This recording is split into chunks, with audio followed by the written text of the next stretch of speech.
Olá, eu sou a professora Deiva Vasconcelos e hoje nós vamos ler alguns fragmentos do livro Quarto de Despejo, Diário de uma Favelada, de Carolina Maria de Jesus.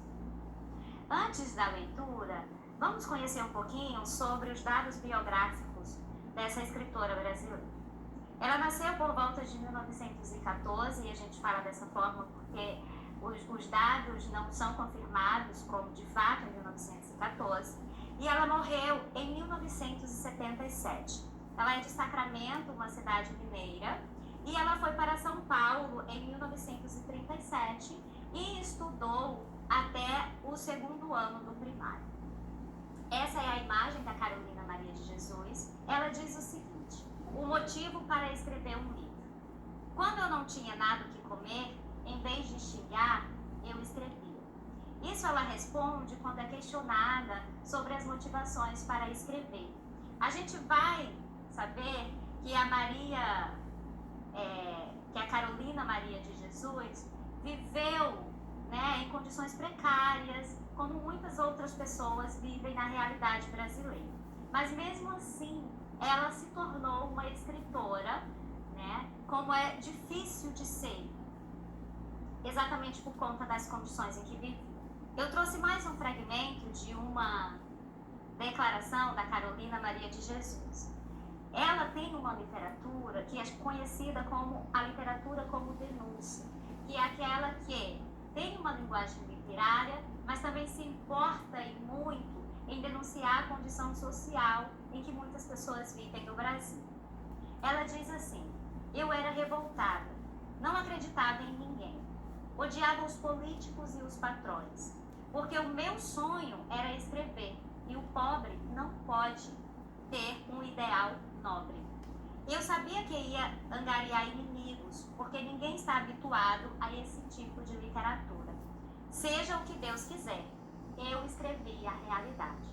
Então, o que a gente vai ler nos fragmentos desse diário, conhecidíssimo pelo mundo todo, são fragmentos que falam dela mesma, porque um diário é isso, Um diário é um relato de acontecimentos do cotidiano do próprio autor. Antes da leitura específica de Quarto de Despejo, deixo para vocês algumas obras da autora como indicação de leitura para que conheçam melhor essa escritora.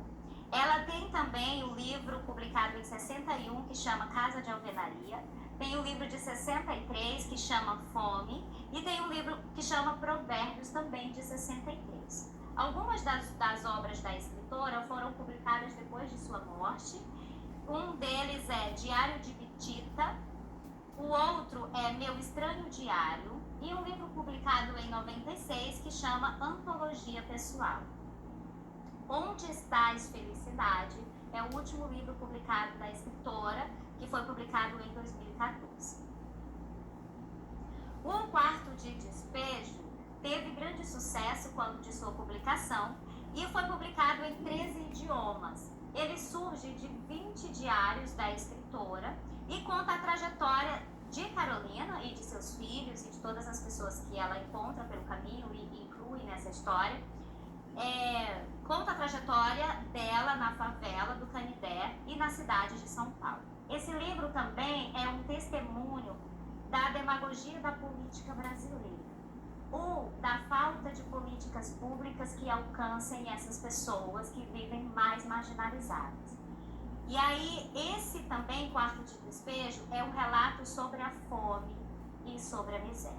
Portanto, é um livro que denuncia a realidade brasileira. E é isso que ela diz: eu escrevi sobre a realidade.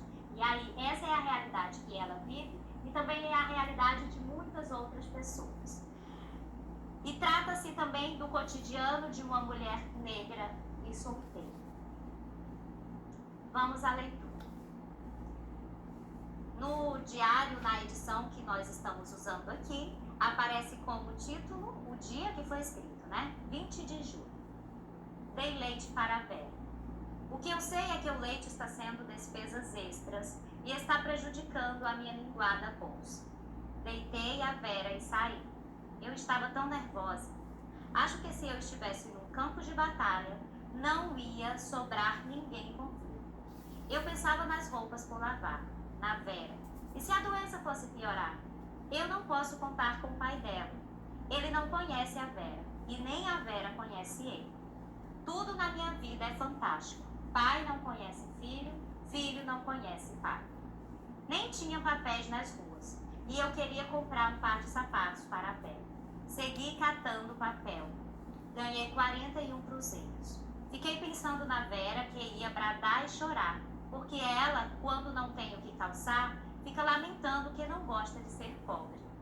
Penso, se a miséria revolta até as crianças. Então, o que a gente tem aqui nesse primeiro fragmento? Vários dados sobre a vida da própria Carolina e sobre a vida da filha Vera, né? Sobre as dificuldades e sobre até a raiva que essa pobreza extrema causa, tanto na criança quanto nela.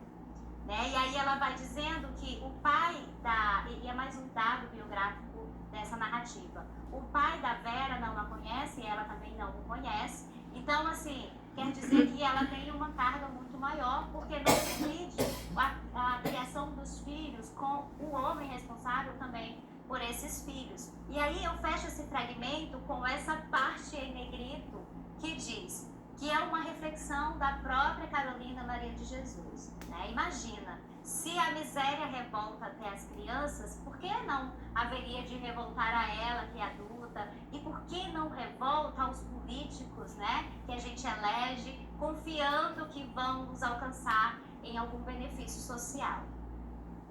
Vamos para o próximo fragmento. Fragmento de 26 de junho. Ouvimos boatos que os fiscais vieram requerer que os favelados desocupem o terreno do Estado, onde eles fizeram barracões sem ordem. Várias pessoas que tinham barracões aqui na favela transferiram para o terreno do Estado, porque lá, quando chove, não há lama. Eles disseram que vão construir um parque infantil. O que eu acho esquisito é que o terreno tinha alvenaria e foi desapropriado. E agora o Zé Povinho está construindo barraco. Nessa leitura, e também na anterior, imagino que vocês tenham observado algumas falhas ortográficas, algumas formas de escrever que não são da forma padrão da nossa língua. No entanto, há uma observação a ser feita com relação a isso, que é, a Carolina Maria de Jesus não teve uma formação acadêmica no tempo próprio, pelo menos, e ela escrevia por uma necessidade, né, de escrever, de se expressar em seus diários, e o fazia da forma como conseguia, da melhor forma possível. Então, quando a gente encontra alguns equívocos, né, que a gente pode considerar assim, na escrita, tendo como ponto de comparação a língua padrão, a gente não sai fazendo correções, a gente lê e analisa também como um dado do texto, tá? Faz parte do que é literário também e do que é denúncia de realidade nesse texto de Carolina Maria de Jesus. Nesse fragmento específico, você observa que ela está denunciando uma ação do Estado, que a gente pode dizer assim, uma ação do Estado contra o povo pobre e favelado. Por quê? Porque eles estão ali obrigando o povo que saiam do lugar onde eles moram, o único lugar que eles têm para morar. Fragmento de 11 de julho. Deixei o leito às 5h30. Já estava cansada de escrever e com sono. Mas aqui na favela não se pode dormir, porque os barracões são úmidos e a Neide tosse muito, desperta-me. Fui buscar água e a fila já estava enorme. Que coisa horrível é ficar na torneira. Sai briga ou alguém quer saber a vida dos outros. Ao redor da torneira amanhece cheio de bosta. E quem limpa sou eu, porque as outras não interessam. Quando cheguei na favela, estava indisposta e com dor nas pernas. A minha enfermidade é física e moral. Né? E aí, o que a gente percebe nesse fragmento é, de novo, quase uma descrição, né, ao modo mais naturalista possível, de como vivem essas pessoas, de como vive a Carolina na favela, com torneiras coletivas. A gente imagina também que com outro tipo de convivência muito coletiva, né, e que gera alguns problemas, inclusive, para ela. Esse finalzinho também abre para uma reflexão que vai além, porque ela diz assim, a minha enfermidade é física temporal, quer dizer, todo aquele contexto, de novo, reforçando, né, adoecedor de extrema pobreza, causa um sofrimento psicológico, causa um sofrimento também no corpo de quem convive com aquele ambiente. Vamos terminar essa aula com uma proposta de atividade. Que tal você escrever uma página de diário? Pensa como narrar um dia comum da sua vida. Grave e envie pra gente. Quem sabe você aparece aqui na nossa telinha. A nossa aula termina aqui. Nós nos encontramos em uma próxima. Até lá!